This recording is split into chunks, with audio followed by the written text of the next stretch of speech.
25 अप्रैल और 26 अप्रैल का दिन सिंह राशि के लोगों के लिए कैसा होने वाला है। जय माता दी दोस्तों, आप सभी का स्वागत है हमारे YouTube चैनल अमृता एस्ट्रो में। और आज की इस वीडियो में मैं बात करने वाली हूं इन 2 दिनों के सिंह राशि फल के बारे में।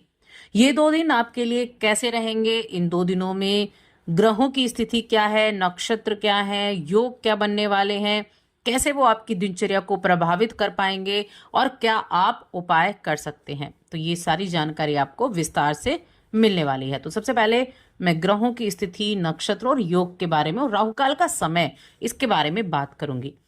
25 अप्रैल का जो दिन है ये शुक्रवार का दिन है और ये कृष्ण पक्ष की द्वादशी तिथि सुबह 11:44 तक है। उसके बाद त्रयोदशी तिथि लग जाएगी। अब यहाँ नक्षत्र की मैं बात करूं तो देखिए, चंद्रमा तो मीन राशि में है। मीन राशि में चंद्रमा पंचग्रही योग एक बार फिर से बना रहे हैं, क्योंकि मीन राशि में शनि है, राहु है, शुक्र है, बुध है। चंद्रमा के आने से पंचग्रही योग बन गया। लेकिन चंद्रमा पूर्व भाद्रपद नक्षत्र में सुबह 8:53 तक या 9 बजे तक मान लीजिए, उसके बाद उत्तर भाद्रपद नक्षत्र में आ जाएंगे। अब ये जो उत्तर भाद्रपद नक्षत्र है ये शनि का नक्षत्र है और साथ में शनि के साथ भी चंद्रमा विराजमान है। सूर्य वहां से जा चुके हैं। सूर्य मेष राशि अश्विनी नक्षत्र में है और इस दिन के राहु काल का समय नोट करें। ये वो समय अवधि है जब आपको अवॉइड करना है किसी भी नए काम की शुरुआत और कोई भी शुभ कार्य। ये समय सुबह 10:40 से 12:20 तक है। अब 26 अप्रैल की बात कर लेते हैं। 26 अप्रैल हम सभी को पता है शनिवार का दिन है। कृष्ण पक्ष की चतुर्दशी तिथि सुबह से लग जाएगी 8:27 से और रेवती नक्षत्र रहेगा। अब ये रेवती नक्षत्र बुध का नक्षत्र होता है। तो चंद्रमा मीन राशि से सुबह को गोचर कर जाएंगे, लेकिन बुध के नक्षत्र में रहेंगे। अब इस दिन योग की अगर बात की जाए तो वैधृति नाम का योग बनेगा और इस दिन का जो राहु काल का समय है वो है सुबह 9 बजे से 10:40 तक। तो ये हो गई हमारी ग्रहों की बातें। अब इसी के आधार पर जान लेते हैं ये दिन आपके लिए कैसे हैं। बस एक छोटा सा निवेदन है, आगे बढ़ने से पहले चैनल पर आप पहली बार आए हैं, अभी तक चैनल को सब्सक्राइब नहीं किया है तो चैनल को सब्सक्राइब कर लें। कुंडली दिखाना चाहते हैं तो स्क्रीन पर आपको नंबर मिल जाएगा, वहां आप हमसे व्हाट्सएप पे कांटेक्ट कर सकते हैं एक हल्का सा पे करके। तो राशिफल के बारे में जानते हैं। 25 अप्रैल की पहले बात करेंगे। देखिए, सिंह राशि के जातकों के लिए अगर हम देखें तो आपकी राशि के स्वामी तो उच्च के बैठे हैं, लेकिन जो चंद्रमा है वो मीन राशि में विराजमान है।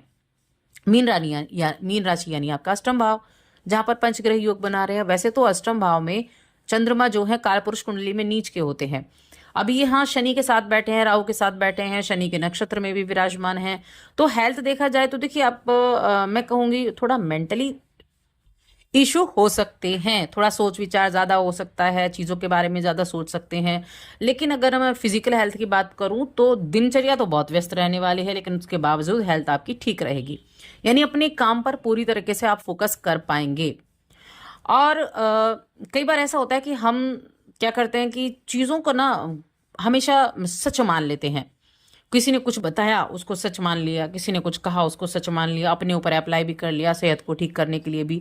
तो थोड़ा सा सतर्क रहना है, अपनी बुद्धि का इस्तेमाल करना है। कोई अगर आपसे कुछ बातें कह रहा है तो पहले उसकी सच्चाई को जानना है। यहाँ आज कई चीजों में आपको सावधानी भी रखनी होगी। पहली चीज है शेयर मार्केट। शेयर मार्केट में आपको सावधानी रखनी है। कोई मोटा इन्वेस्टमेंट आज के दिन आपको नहीं करना है। एक तो जो गुरु हैं वो वृषभ राशि में विराजमान है, लेकिन कहीं ना कहीं जो अष्टम भाव में पंचग्रही योग बना है ये थोड़ा सा आपको प्रॉब्लम कर सकता है, आपके पैसे को डुबा सकता है। तो सचेत रहें, आपके लिए बेहतर रहेगा। सावधानी रखेंगे बेहतर रहेगा, वरना फिर दिमाग पर वही चीजें छाई रहेंगी। काम का प्रेशर जरूर रहने वाला है और काम का प्रेशर रहेगा तो सबसे पहले काम को निपटाने का चलने वाला है। आपने सोचा हो कि आज अपने बच्चों के लिए, परिवार के लिए आप थोड़ा वक्त निकाल पाएंगे, कहीं जाना हो या मित्रों के लिए वक्त निकाल पाएंगे, तो ऐसा मुश्किल रह सकता है। हो सकता है कि आपको उतना वक्त ना मिले। अब यहाँ आपको कुछ ऐसी चीजें भी होंगी कि आपको किसी से प्रेरणा मिले। होता है ना, कई बार सामने वाले को देख के हम बड़े अचानक से बड़ा एनर्जेटिक हो जाते हैं, या कहीं हमें प्रेरणा मिलती है कि हम भी ऐसा कर सकते हैं। तो वैसे ही आज किसी को देखकर आपको प्रेरणा मिल सकती है। आप खुद पर काम करना शुरू करेंगे। दोपहर के बाद मैं कहूँगी आपके लिए थोड़ा सा पेशेंस लेवल आपका बढ़ जाएगा। शांत रहने की कोशिश करेंगे और अच्छे से चीज़ों का इस्तेमाल भी कर पाएंगे। कुछ नई जिम्मेदारियों को लेने के लिए आज का दिन अच्छा है। दूसरों के साथ अगर रिलेशनशिप में समस्याएं हो रही हैं तो उनको निपटाने के लिए भी अच्छा दिन है। और अगर रिलेशनशिप में प्रॉब्लम है तो मैं कहूँगी हल्के गुलाबी रंग के वस्त्र पहने, जो आपको एनर्जी देंगे और उस चीज़ से निपटने में भी आपकी मदद करने वाले हैं। आपके जो उच्च अधिकारी हैं उनसे बनाकर चलें, उनसे तू मैं हो सकती है, मतभेद हो सकते हैं, तो थोड़ा सा ध्यान रखें। कई बार होता है ना कि हम तोल मोल कर ना बोलें तो बिना वजह के बातें जो हैं वो इधर उधर हो जाती हैं, तो तोल मोल कर बोलना है, थोड़ा धैर्य से काम करना है। बात बिगड़ती नजर आए तो बातचीत से सुलझाने की कोशिश करनी है। तो ऑफिस के माहौल को अच्छा बनाकर रखना होगा। ऐसा नहीं कि बहुत ज़्यादा विवादित स्थिति हो जाती हैं, कई बार वैचारिक मतभेद हो जाते हैं, कई बार समझाना आप कुछ और चाहते हैं और चीज़ें उल्टी हो जाती हैं, तो ऐसी चीज़ें रह सकती हैं। कई बार इंसान का अहम है, उसके कारण बात बिगड़ जाती है। बिना कुछ बोले ही अगर ऐसी जगह से आप हट जाएंगे तो अच्छा रहेगा, वरना बोलने से बातें बिगड़ सकती हैं। अब अगर आपने कर्जा लिया हुआ है तो जो भी कर्जा लिया है इधर से उधर से सभी कर्जों की रकम को जोड़ें और उसको उतारने के लिए प्लानिंग करें कि आपको वो कैसे कितने दिनों में आपको उतारना है, क्योंकि ये देनदारी वाला चक्कर आपके लिए काफ़ी भारी पड़ सकता है। तो एक अच्छी योजना बनाएं, ध्यान रखें, वरना आप मुसीबत में पड़ सकते हैं आने वाले दिनों में। इसीलिए उसे चुकाने का सबसे पहले आपको सोचना है। देखिए चंद्रमा जो है ना वो अष्टम में है और साथ में वहां पर शनि भी मौजूद है, राहु भी मौजूद है, तो कहीं ना कहीं उसका प्रभाव इस दिन आपको देखने को मिल सकता है। अब बात करते हैं हम 27 अप्रैल के बारे में। 26 अप्रैल के दिन चंद्रमा आ जाएंगे आपके मेष राशि में, जहां आपकी राशि के स्वामी बैठे हैं उच्च के, उसके साथ चंद्रमा की युति होगी, बुध के नक्षत्र में होंगे। और ये जो बुध का नक्षत्र होगा ये आपके लिए नवम भाव में आना टीचर्स से आपको लाभ दिला सकता है। जो इस राशि के फिलोसफर हैं, जो टीचर हैं, उनके लिए अच्छा रहेगा। कामकाज अच्छे बनेंगे। ये दिन मैं कहूंगी बहुत उत्तम आपके लिए रहने वाला है। कामकाज को बनाने के लिए, आपका रुतबा बढ़ाने के लिए, आपका कॉन्फिडेंस बढ़ाने के लिए, आपके लिए धर्म कर्म में रुचि भी रह सकती है।